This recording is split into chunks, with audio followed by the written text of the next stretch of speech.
When we started digging in and reading the comics, we read a lot. Read a lot of comics. We spent a lot of time in a dark room reading by ourselves and learning about this Carol Danvers, who has a very varied and unusual history.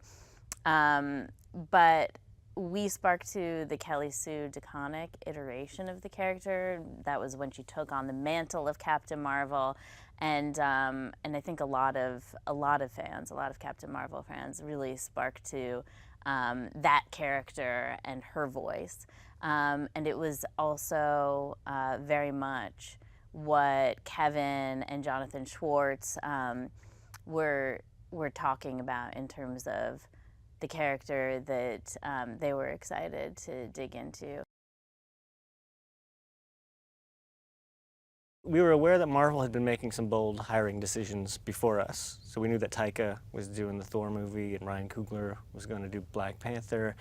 And so these are filmmakers that we consider our peers, and they come from indie filmmaking, very character-based storytelling. And so when we heard that they were hiring guys like that, our interest was really stirred, and we were like, you know what, this is cool. I mean, these guys they're not just after like the big spectacle, the big explosion. Yeah, that stuff is in the movie, but they're really after something character. They're after something really more complicated, and we hoped that they would embrace that when we came on board.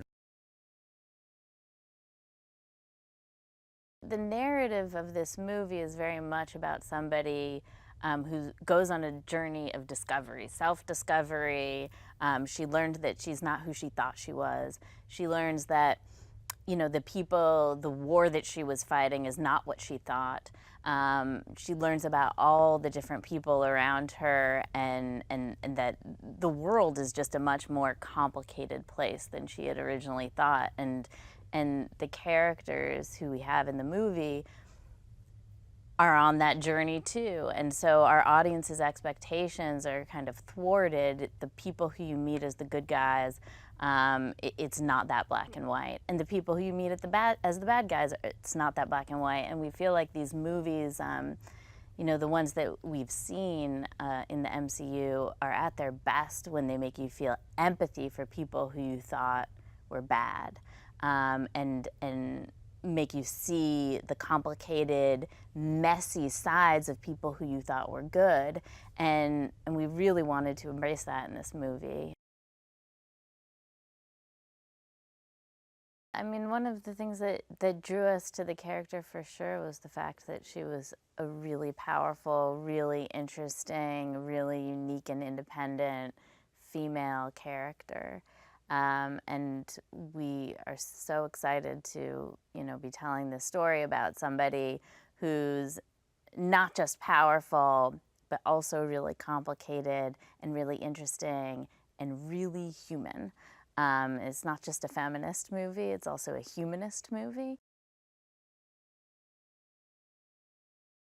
Brie Larson in this role is so important because she is such a strong, such dynamic and complex person and woman, and she brings so much of that to the role.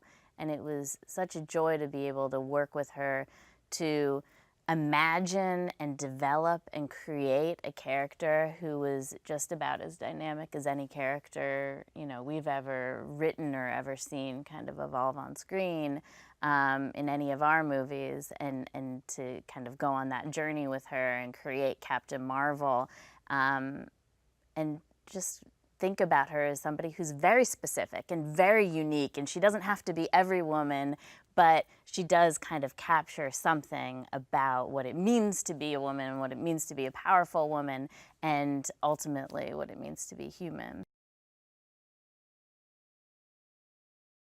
We are going to meet a new, extremely important part of the MCU, a new character who's unlike any of the other characters, who's her own unique self, and who goes on a journey of self-discovery along with the audience of people who go to see her. They will discover who Carol Danvers is.